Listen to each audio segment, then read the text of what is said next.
Êxodo capítulo 11, faremos a exposição de todo este capítulo, é curto, apenas 10 versos. Êxodo capítulo de número 11, dando continuidade às pregações no livro de Êxodo.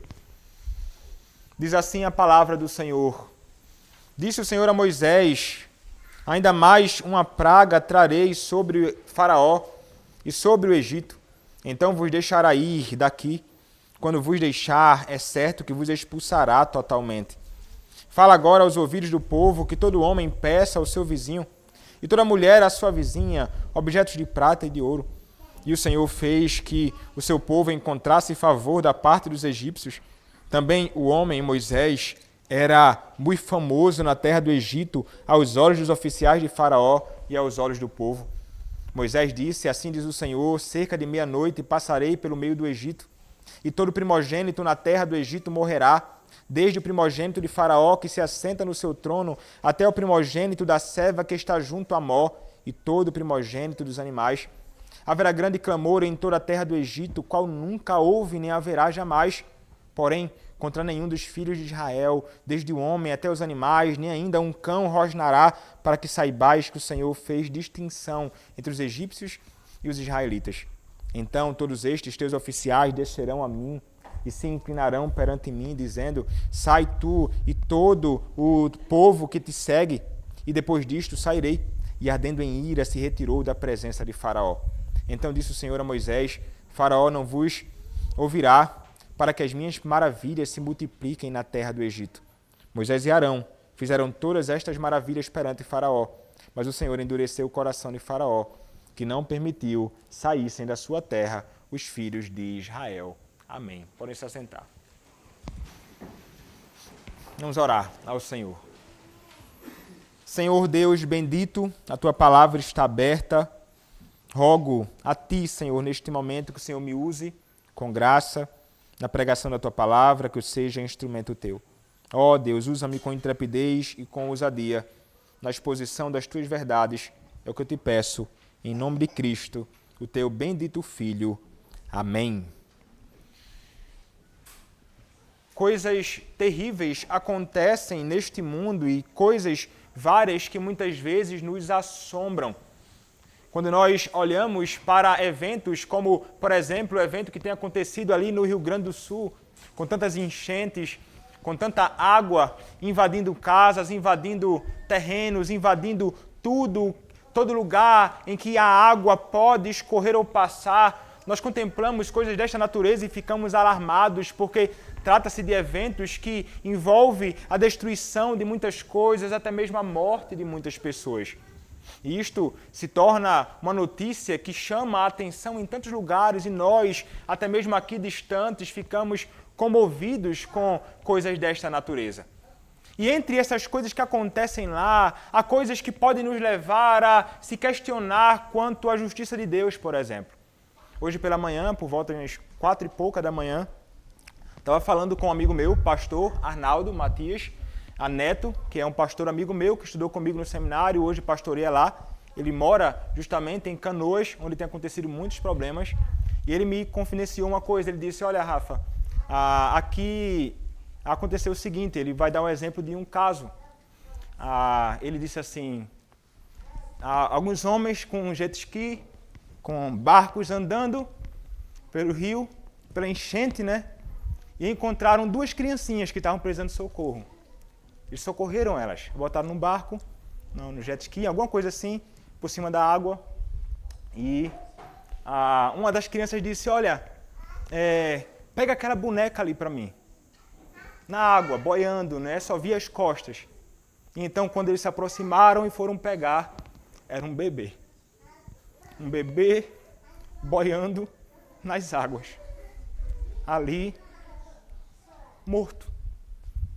Aquilo causou um impacto muito grande naqueles que estavam, né, socorrendo, que imaginavam que se deparariam com um brinquedo, uma boneca, mas não, era um neném. E aquele homem naquele dia não conseguiu fazer mais nada. Isso pode nos levar a talvez pensar assim, questionar: será que Deus é justo?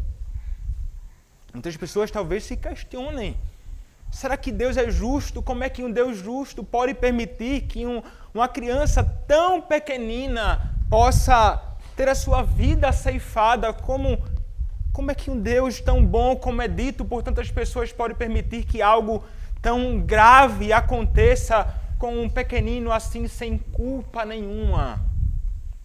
Talvez alguém se questione, talvez se os pais dessa criança estão vivos ou familiares, nós não sabemos, mas questionamentos desta natureza podem vir ao nosso coração quando nós nos deparamos com coisas que trazem assombro e que nós olhamos e pensamos não faz sentido algo dessa natureza acontecer, muito menos com um pequenino como este.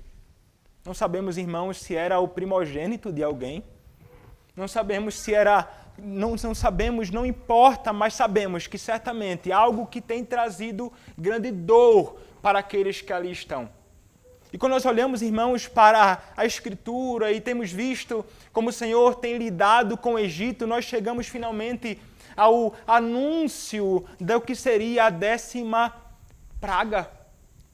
Quando o Senhor, ele se levantando ainda contra o Egito, ele continua manifestando a sua indignação, ele continua manifestando a sua ira contra o Egito e manifestando também o seu grande amor pelo seu povo, que ele tem de libertar, que ele tem que arrancar das mãos do cativeiro egípcio.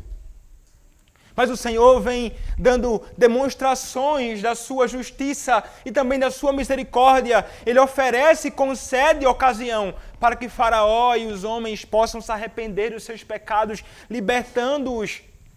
Praga por cima de praga, mas nós temos visto como o Faraó está resistente, ele não se sujeita, ele não se submete ao Senhor, ele não se submete à sua vontade. E o Senhor então, irmãos, não como alguém que tem tentado fazer algo e tem sido frustrado. Porque alguém pode imaginar, o Senhor vem com a 10ª praga, será que ele não tem conseguido? Será que ele não está conseguindo fazer valer o seu propósito? E então foi frustrado na primeira tentativa, frustrado na segunda, na terceira, quarta, quinta, sexta, 7ª, e então agora entra na 10ª praga para tentar ser eficaz nos seus intentos? Não. O que nós sabemos, irmãos, é que trata-se de um Senhor que havia determinado que exatamente isso haveria de acontecer. O Senhor determinou as 10 pragas para fazer conhecida a sua glória. E aqui, irmãos, nós chegamos ao pré-anúncio dessa praga acerca daquilo que haverá de acontecer e que haverá de trazer grande terror e uma angústia imensa naquele contexto. Quando nós olhamos para a Escritura, no versículo 1 de Êxodo, capítulo 11, nos diz assim a palavra: Disse o Senhor a Moisés, ainda mais uma praga trarei sobre Faraó e sobre o Egito. Então, vou-os deixar ir daqui. Quando vos deixar, é certo que vos expulsará totalmente. Então veja o que nós encontramos aqui. Inicialmente, palavras diretas do Senhor. Disse o Senhor a Moisés, como ele vem fazendo frequentemente. É o próprio Senhor Deus, Yahvé, o Deus do pacto, o Deus fiel, o Deus todo-poderoso, o Deus amoroso, é que se dirige ao próprio Moisés nestas palavras, para que Moisés, como seu porta-voz, possa então declarar a vontade do Senhor. E nós encontramos ele dizendo, olha, ainda mais uma praga trarei sobre Faraó e sobre o Egito. Eu trarei mais uma manifestação da minha justiça. Eu trarei agora um golpe fatal sobre o Egito. E é exatamente isto, irmãos, é aqui que é usada a palavra praga, quando nós encontramos no livro de Êxodo, nessas nós chamamos de pragas, mas é aqui que finalmente essa palavra praga é usada. E ela significa golpe.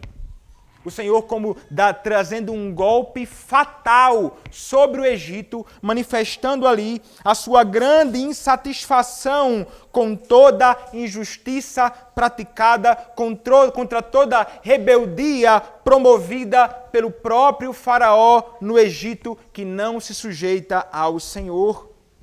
Ainda mais uma praga trarei sobre quem? Ele especifica quem é objeto da sua praga. Faraó, o homem rebelde de coração endurecido, e sobre o Egito. Então, irmãos, nós começamos a notar aqui, o Senhor, ele vai fazer valer o seu intento. Ele tende, como um Deus justo, necessariamente punir aqueles que não se sujeitam à sua vontade. E nós não podemos dizer em ocasião alguma aqui que o Senhor não estendeu da sua misericórdia. 9 manifestações de misericórdia e de juízo. Ocasiões para Faraó e o Egito se arrependerem. Mas não se arrepende Faraó. Os egípcios não se arrependem. Continuam ali no seu intento. Sobretudo este homem que governava aquela região. E o Senhor, então, ele não pode mais aguardar, ele não pode mais calar, ele não pode mais resistir à manifestação suprema da sua ira. Porque realmente, irmãos, aqui está a maior e a principal de todas as pragas. Ela é certamente a praga mais dura de todas as pragas.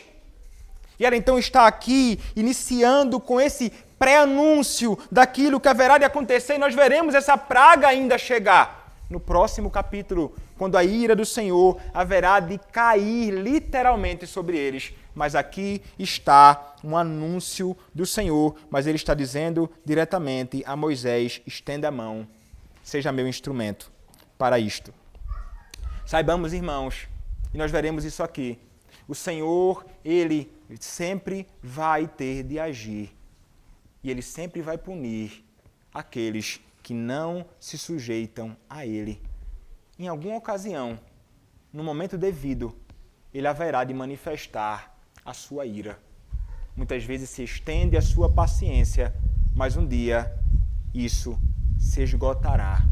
Não a paciência de Deus, mas o fato dele não poder mais resistir a toda a impiedade dos homens neste mundo.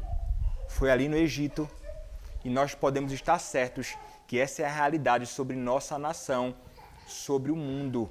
E nós podemos aguardar que isto certamente haverá de acontecer.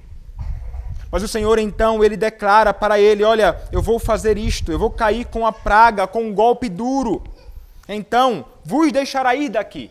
Ele deixa logo claro: olha, eles vão certamente libertar vocês. Eles certamente vão deixar que vocês saiam do meio deles. Quando vos deixar, é certo que eles expulsarão vocês totalmente. Porque eles não conseguirão mais tê-los no meio deles. Por que razão? Porque o povo hebreu, no meio dos egípcios, tem trazido grande angústia e calamidade para eles. E quando eles chegarem a contemplar toda a tragédia que vai acontecer com a morte ali no Egito, eles vão desejar grandemente que eles saiam do meio deles.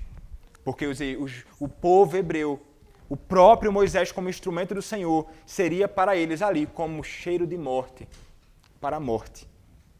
Não cheiro de vida para a vida. Eles haveriam de experimentar literalmente morte.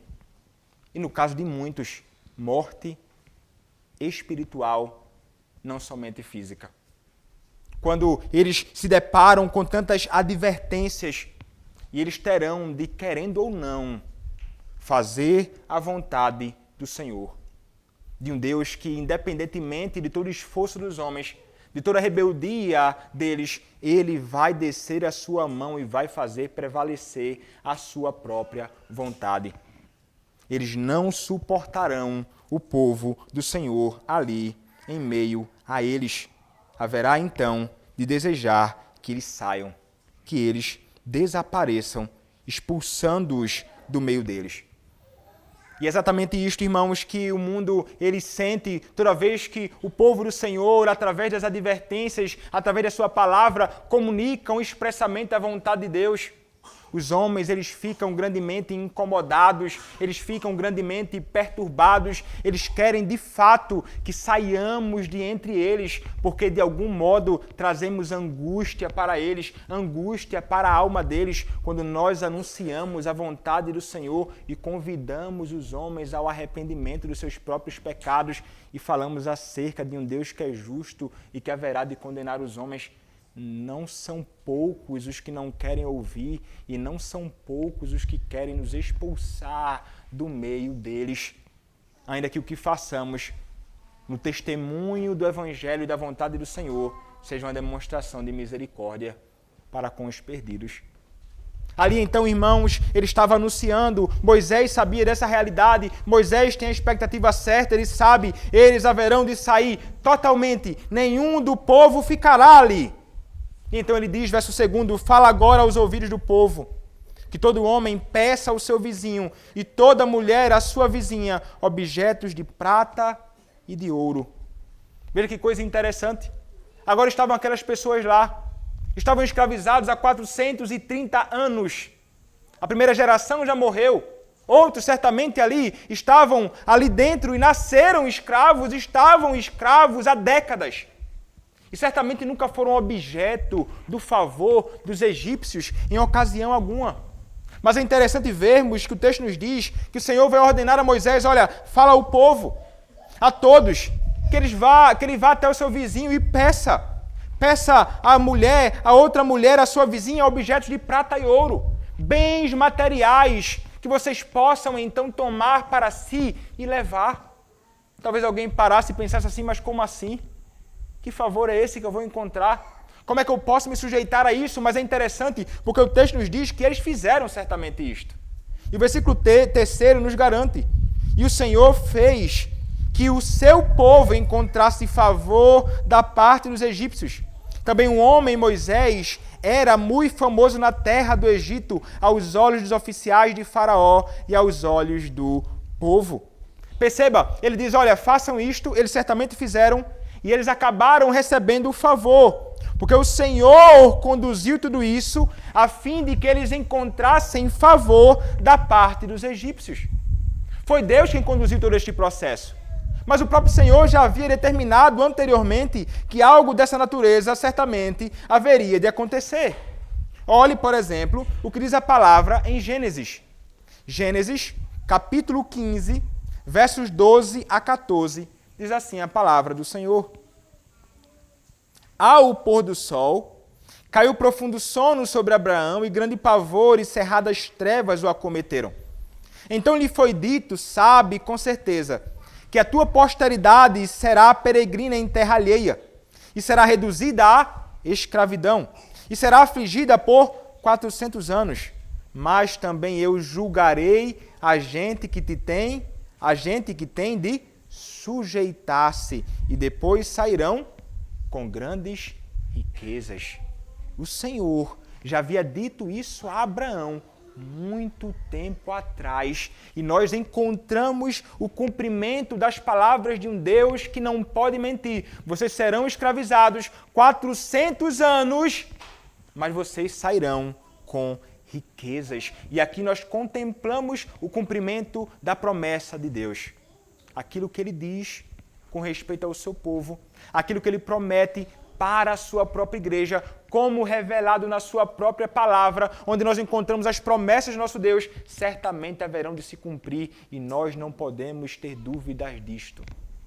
Porque o nosso Deus é justo, porque o nosso Deus é fiel, Ele é verdadeiro, Ele é um Deus, como diz a palavra, não pode mentir, e Ele faz valer todos os seus intentos. Nós podemos descansar nas promessas do nosso Deus, não em promessas de homens que nos dizem muitas coisas por aí e que não têm o que eles dizem fundamento na Escritura, mas quando nós olhamos para a Escritura e encontramos promessas de Deus, nós devemos estar certos. Isso se cumprirá. Isso se dará. Quando o Senhor promete que nós temos uma herança que nada pode tomar de nós, quando o Senhor nos promete que há uma herança eterna, que nada pode corroer, que a ferrugem não corrói, que ninguém pode arrancar de nossas mãos, nós podemos estar certos de que isto certamente acontecerá e que nada jamais tomará de nós aquilo que o Senhor promete conceder àqueles que um dia foram encontrados por Cristo e em Cristo encontraram vida e salvação. As promessas de Deus, elas se cumprem. Assim como certamente se cumpre a declaração de um Deus que diz que haverá de julgar a terra e de condenar os homens como ele fez aqui no Egito naqueles dias. E nós podemos estar certos de que esse dia também chegará. O Senhor haverá de manifestar a sua justiça. Mas percebam uma coisa, nós olhamos para esse texto e nos é dito que eles encontraram o favor do povo. E o que foi que aconteceu? Ficaram bonzinhos de uma hora para outra? Não, irmãos. O Senhor que modelou o coração deles. Assim como o Senhor inclina o coração do rei para fazer a sua própria vontade, ele inclinou o coração dos egípcios para entregarem voluntariamente, com alegria, provavelmente, mas também com certo temor das advertências e manifestações do juízo do Senhor, aquilo que eles tinham. Eles vão entregar, eles vão dar tanto prata como ouro, bens muitos, que mais à frente nós veremos, servirá para a adoração do povo do Senhor. Servirá para o lugar onde o povo do Senhor haverá de adorar ao seu Deus. Será algo usado posteriormente e o Senhor, em sua providência, dando já aquilo que eles precisarão mais para frente, para muitas coisas que haveremos de ver ainda à medida que caminhamos pela exposição no livro de Êxodo. Mas mais uma coisa, irmãos. Quando eles tomam algo deles aqui neste contexto, alguém pode pensar, será que isso é certo? E o que nós devemos entender é o seguinte.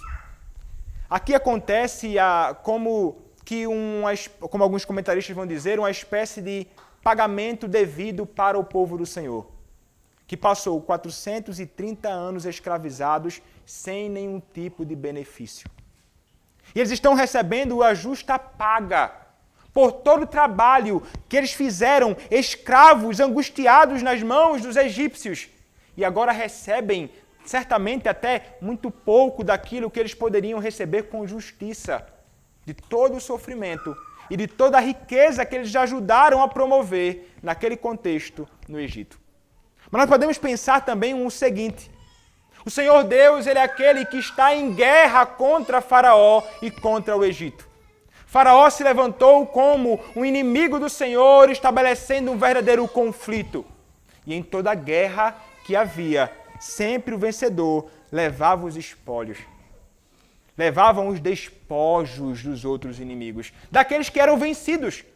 Então o que nós encontramos aqui, irmãos, é o Senhor que luta em favor do seu povo, humilhando o seu inimigo, destruindo ele nesta guerra e trazendo os despojos de guerra que são levados pelo seu próprio povo.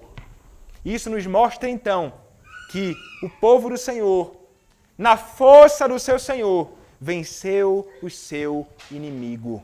Indicação de que ele está sendo vencido e será então vencido de uma vez por todas, como veremos mais à frente, está pertinho. Entendamos então, irmãos, que o Senhor Deus é aquele que certamente vai agir em favor do seu povo. Ele é aquele que vai guardar o seu povo, ele é aquele que vai defender o seu próprio povo como um Deus que é rei, como Deus que é o Senhor dos exércitos, o Deus que é poderoso na batalha. E Ele, não nós com a força do nosso próprio braço, mas Ele que é todo poderoso, tem vencido e vencerá de uma vez para sempre todos os seus inimigos, que são também os nossos inimigos. Nós já temos a manifestação da vitória do Senhor. Quando Cristo, o Filho de Deus, for enviado a este mundo, morrendo numa cruz, quando muitos imaginaram que ele fora vencido, na verdade, ele estava prevalecendo. Ele vence, ele destrói Satanás e a morte na cruz. E ali nos dá riquezas abundantes que nós desfrutamos dele. Riquezas não materiais, mas riquezas espirituais, como despojos de uma guerra. De um Deus que nos dá muito mais que ouro e prata, de um Deus que nos dá muito mais do que uma terra simplesmente num contexto específico, mas um Deus que nos dá riquezas, maravilhas espirituais e delícias espirituais perpetuamente, de um Deus que nos dá uma herança e uma terra que será nossa. Não apenas os céus, mas novos céus e nova terra, onde a justiça habita, toda a terra é nossa. Graças a Cristo, que venceu sobre os seus inimigos, que são também os nossos inimigos.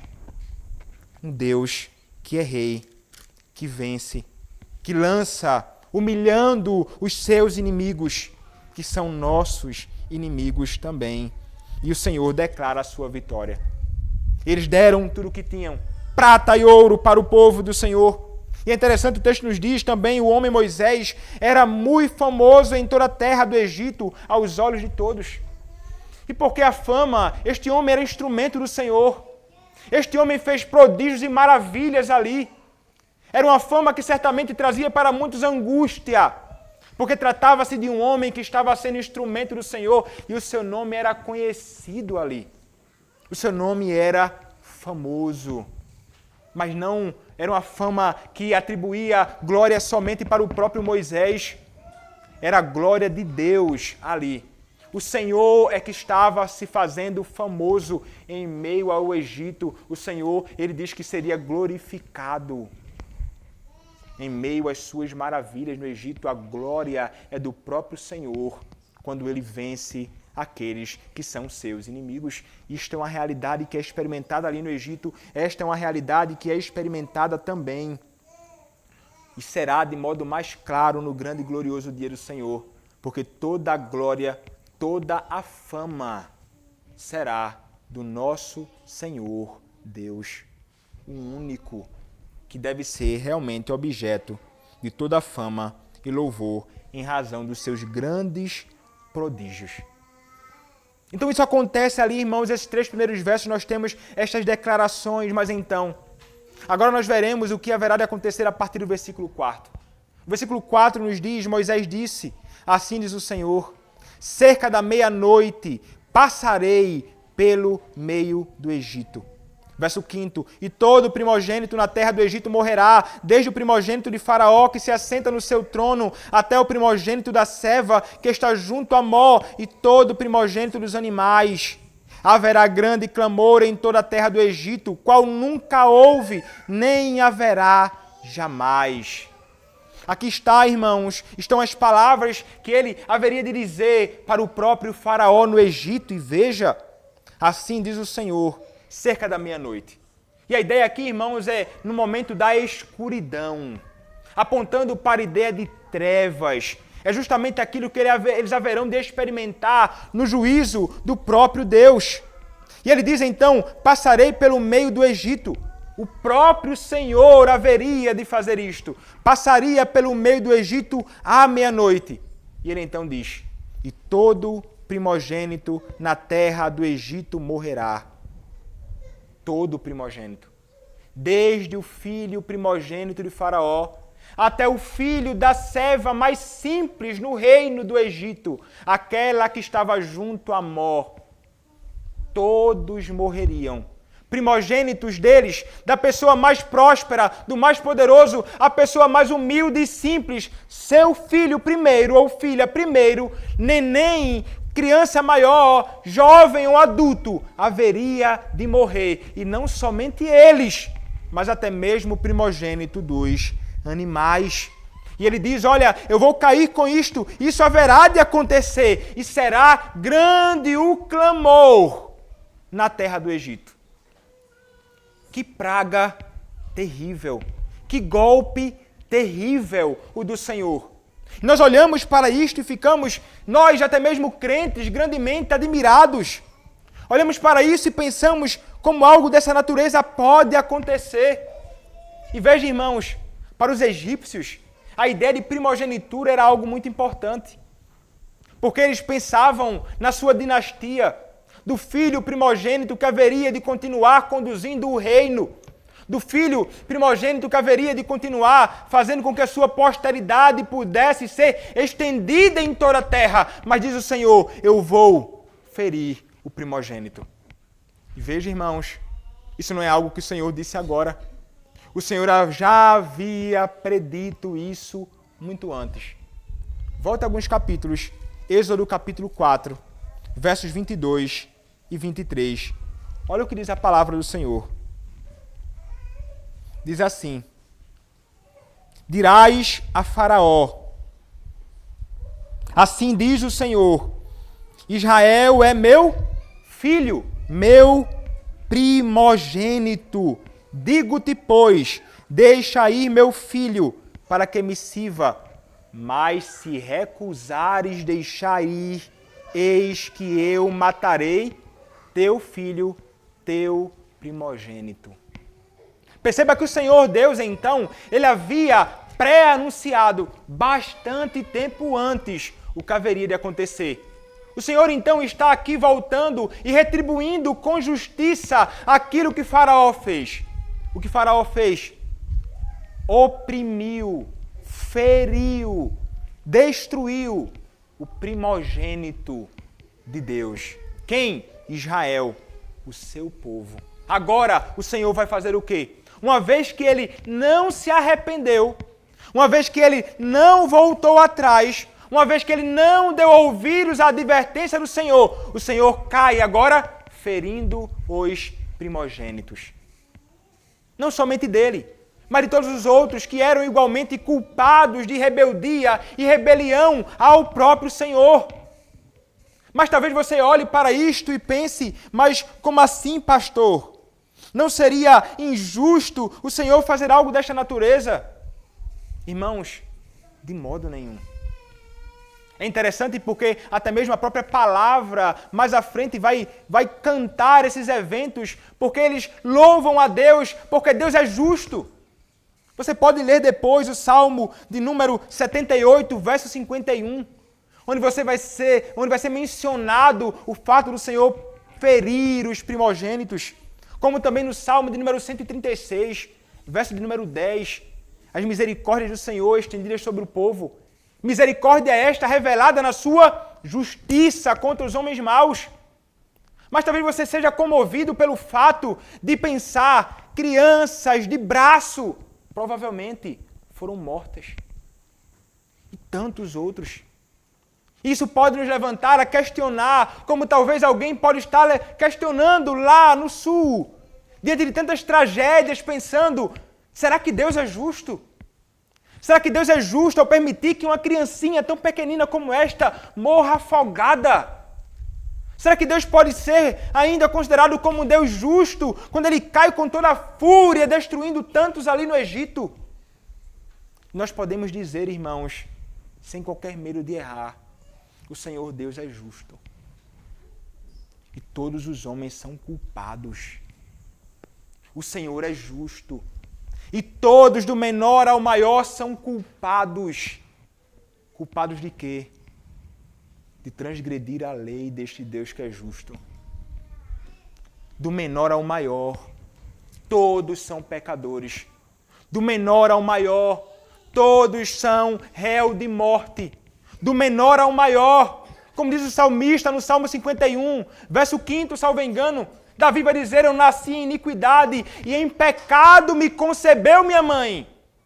O pecado cometido em Adão no princípio não era somente de Adão, se estendeu a toda a sua posteridade. E como diz a palavra em Romanos 3:23, qual o salário do pecado?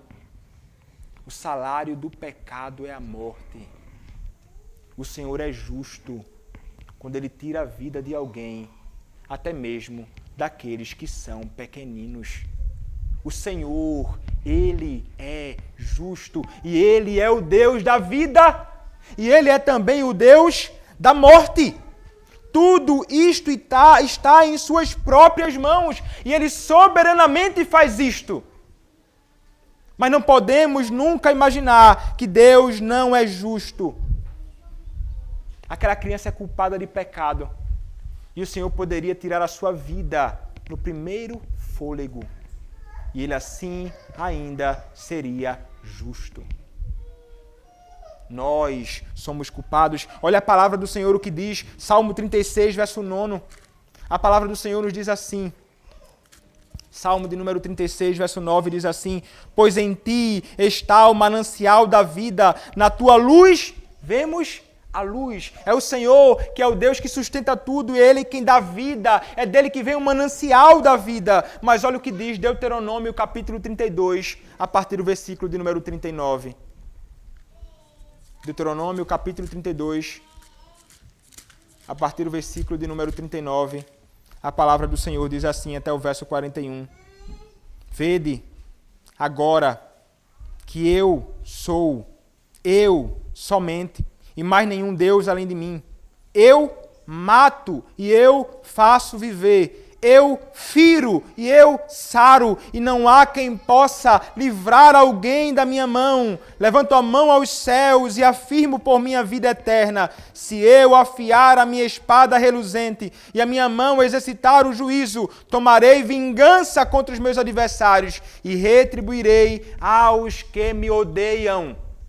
O Senhor é justo, como lemos no Salmo de número 11 nesta manhã, e Ele ama a justiça, e Ele odeia a iniquidade e toda a injustiça. Portanto, Ele cai com toda a sua fúria sobre o Egito, e Ele diz: esmagarei, ferirei e matarei os primogênitos de todos ali.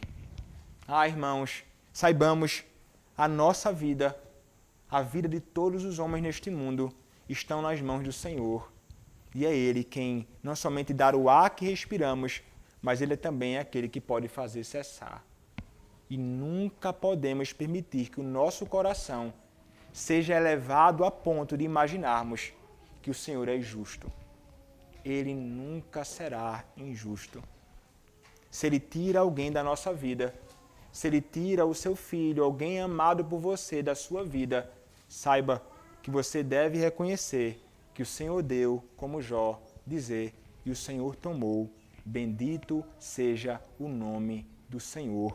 Está um homem que declara isso, que compreende que Deus é soberano e que Ele sempre será justo em tudo o que Ele diz e em todos os seus atos neste mundo. Podemos olhar para o que está acontecendo ali e não podemos imaginar no sul que a mão do Senhor não está nisto.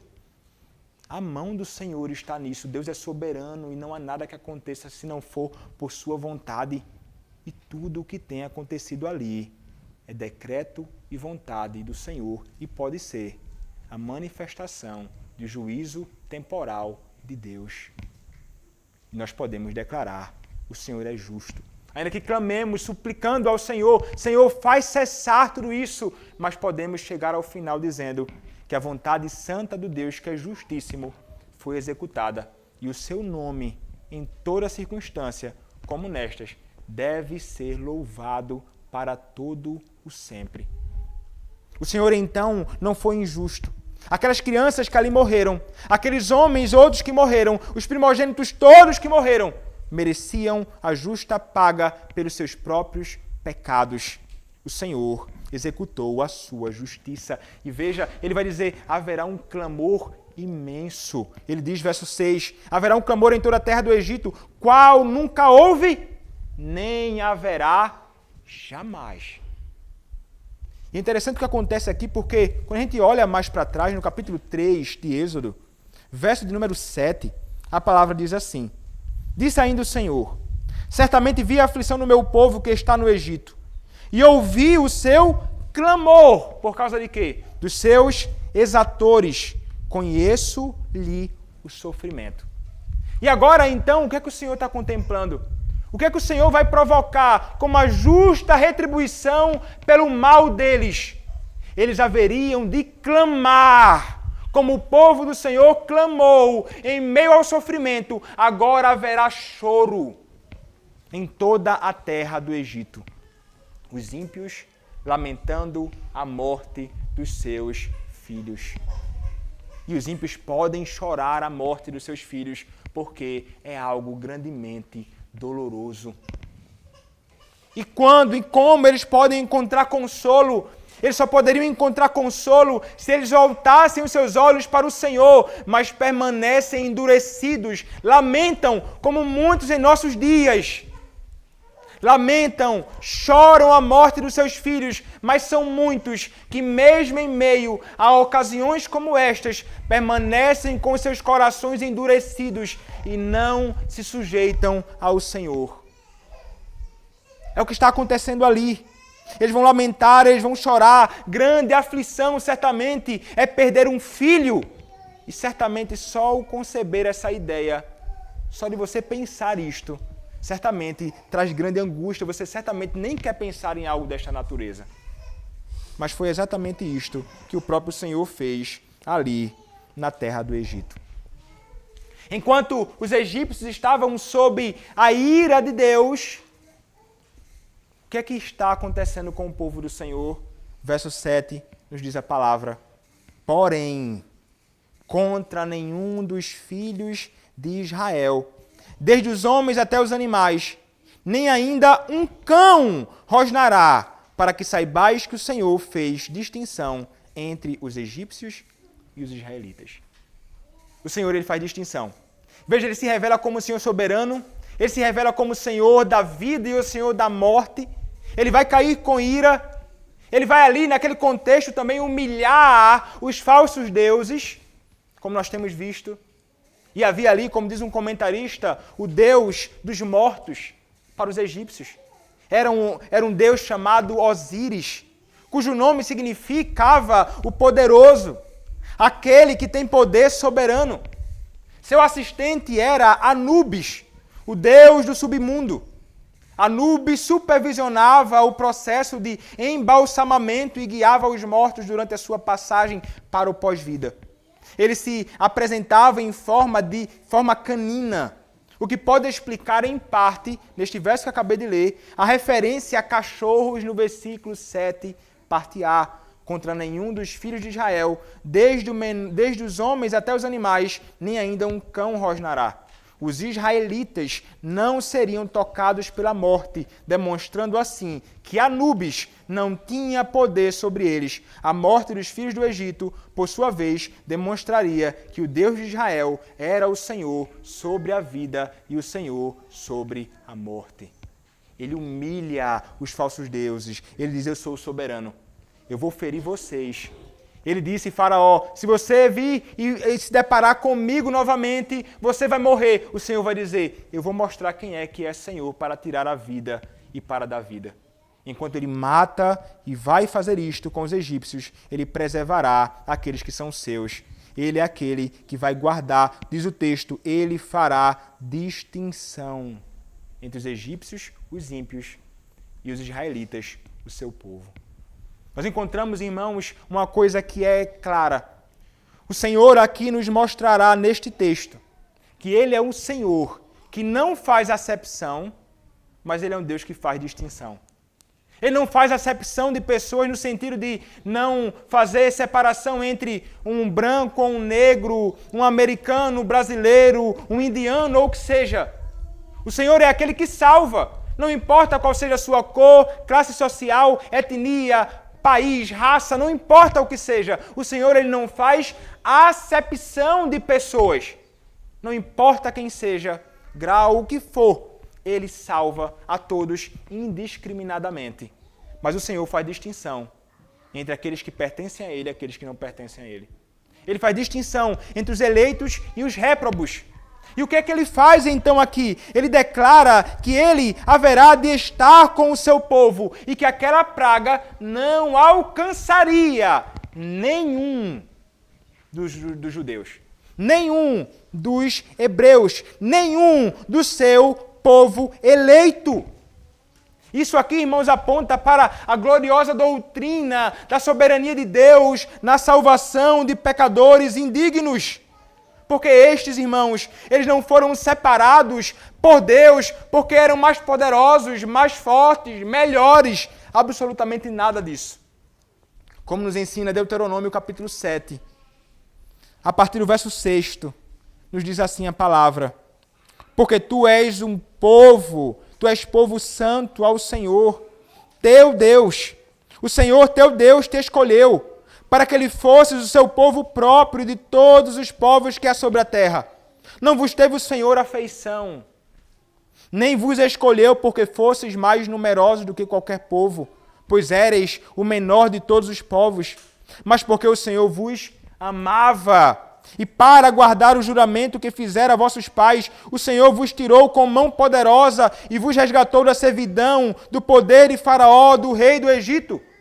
Saberás, pois, que o Senhor teu Deus é Deus, o Deus fiel, que guarda a aliança e a misericórdia até 1000 gerações aos que o amam e cumprem os seus mandamentos.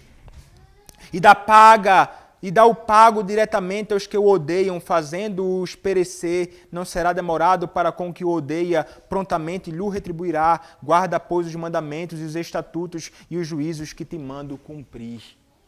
Não foi porque eram melhores, não foi porque eram mais poderosos, nem numerosos, nada, porque o Senhor os amou e então os escolheu, fez distinção. E é exatamente isso que nós experimentamos, nós que fomos salvos. Não é porque éramos mais bonitos, mais inteligentes, mais prósperos. Não era porque éramos mais justos, fazíamos coisas melhores, não é porque fazíamos boas obras ou coisas desta natureza, não. O Senhor não nos salvou, não nos escolheu, não fez distinção entre nós, porque nós éramos alguma coisa. Não há mérito nosso, há somente um Deus que nos amou na eternidade e nos escolheu por pura e livre graça. E nos conduziu àquele que nos livra da sua ira. Porque nós veremos mais à frente como eles serão libertos da manifestação da ira do Senhor. Como o Senhor fará distinção. O sangue será aspergido na porta, apontando para o sacrifício perfeito de Cristo. Aquele sobre quem a ira do Senhor haveria de cair. A ira do Senhor seria desviada, não cairia sobre o seu povo, assim como não caiu sobre nós. Então não foi por causa deles, mas por causa de Cristo. Não foi por causa de nós, mas por causa de Cristo e da sua graça e do amor de Deus revelado para com pecadores indignos como eu e você. Fomos salvos porque o Senhor nos amou, nos conduziu a Cristo, revelando o seu amor e dando-nos então vida eterna. Por esta razão, não experimentamos, nem experimentaremos a manifestação da ira de Deus sobre mim, sobre nós, sobre você. Porque o Senhor Deus graciosamente fez e faz distinção. Então o texto nos diz, verso 8, então todos estes teus oficiais descerão a mim e se inclinarão perante mim, dizendo, sai tu e todo o teu povo que te segue, e depois disto sairei. E ardendo em ira se retirou da presença de Faraó. Então ele vai falar o que vai acontecer realmente mais à frente, nós veremos na exposição do capítulo 12. Que eles vão descer, eles vão se inclinar perante ele. Eles sairão junto ao seu povo, Moisés e todo o seu povo. Haverá de experimentar isso porque o Senhor estará conduzindo-os neste momento todo. E ali naquele contexto então, Moisés, nos diz o texto, ele se ira e ardendo em ira se retirou da presença de Faraó. A ira santa de um homem tomado pela justiça de Deus e pela indignação com a injustiça e o pecado no meio daquele povo, ele sai irado com tudo aquilo. E então o texto conclui nos dizendo, então disse o Senhor a Moisés, Faraó não vos ouvirá, para que as minhas maravilhas se multipliquem na terra do Egito. Moisés e Arão fizeram todas essas maravilhas perante Faraó, mas o Senhor endureceu o coração de Faraó, que não permitiu saíssem da sua terra os filhos de Israel. Ele diz mais uma vez, ele não escutará. O seu coração será, mais uma vez, endurecido, mas isso servirá para que as maravilhas do Senhor se multipliquem no Egito, para a manifestação da sua glória, da sua justiça e do seu amor. E então aquele homem, ele permanece endurecido, e Moisés junto a Arão farão, como instrumentos do Senhor, grandes sinais e maravilhas. Ele aponta para o que haverá de acontecer, que pode e deve trazer segurança e consolo ao coração de Moisés e Arão. Os seus inimigos estão sendo derrotados. O povo do Senhor haverá de ser liberto. O Senhor feriu o Egito. O Senhor vai destruir os primogênitos. Talvez nós olhemos para isto e pensemos assim, mais uma vez retomando a mesma pergunta. Deus é justo ao fazer algo desta natureza? Como pode ele ferir os primogênitos? Mas o que foi que o próprio Deus fez? Quem é o unigênito Filho de Deus? Quem é o primogênito Filho de Deus? É Cristo Jesus. O Senhor, ele vai revelar a sua justiça e revelou sobre o seu próprio filho, caindo sobre o seu filho com uma ira muito maior do que a ira que ele caiu sobre o povo e os primogênitos no Egito. Ele matou o seu próprio filho. Seu filho se tornou maldição por nós. Seu filho, o justo, que não tinha pecado algum, como os filhos dos egípcios tinham no Egito. Mas o justo morreu pelos injustos. O que não conheceu pecado morreu pelos pecadores. E o Senhor entregou o seu Filho unigênito, o primogênito por nós, quando nós ainda éramos pecadores. E ali é revelada a grande justiça de Deus, mas é também a grande manifestação do seu amor e de misericórdia para conosco, que estávamos escravizados no pecado, Satanás, ao mundo. Mas Ele nos tirou do cativeiro do pecado, através da morte do seu Filho primogênito. E da morte dele, na morte de Cristo, nós passamos a ter vida. Todos nós hoje vivemos porque o primogênito morreu. Hoje vivemos porque o unigênito morreu. E você que não conhece a Cristo pode encontrar vida neste mesmo Cristo, que está pronto para salvar o mais vil dos pecadores. Saiba, você está morto em seus delitos e pecados e você carece deste Redentor. Renda-se a Cristo, corra para Cristo, encontre nele salvação e vida eterna. Sobre você, uma vez salvo por Cristo, a ira do Senhor não cairá mais. O que haverá para você experimentar será somente delícias perpetuamente com o Senhor. Novos céus e nova terra, onde a justiça habita. Amém. Louvado seja o nome do nosso Senhor. Vamos orar ao nosso Deus. Senhor, nosso Deus bendito, louvamos o Teu nome pela Tua palavra, pela graça que temos de ouvir uma exposição da Tua palavra. Te agradecemos, Senhor, pela Tua palavra, pelo modo gracioso que o Senhor nos socorreu, pois mesmo não sendo merecedores, nós fomos alcançados por Ti, nós fomos salvos, nós fomos vivificados, hoje pertencemos a Ti, estamos sob os Teus cuidados, Senhor.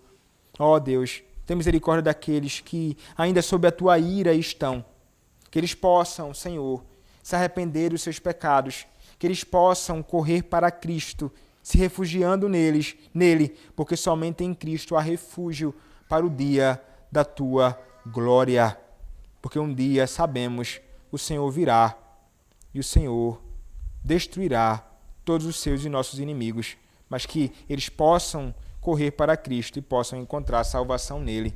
É o que te pedimos, Senhor, em nome do Teu Filho, o Senhor Jesus Cristo. Amém.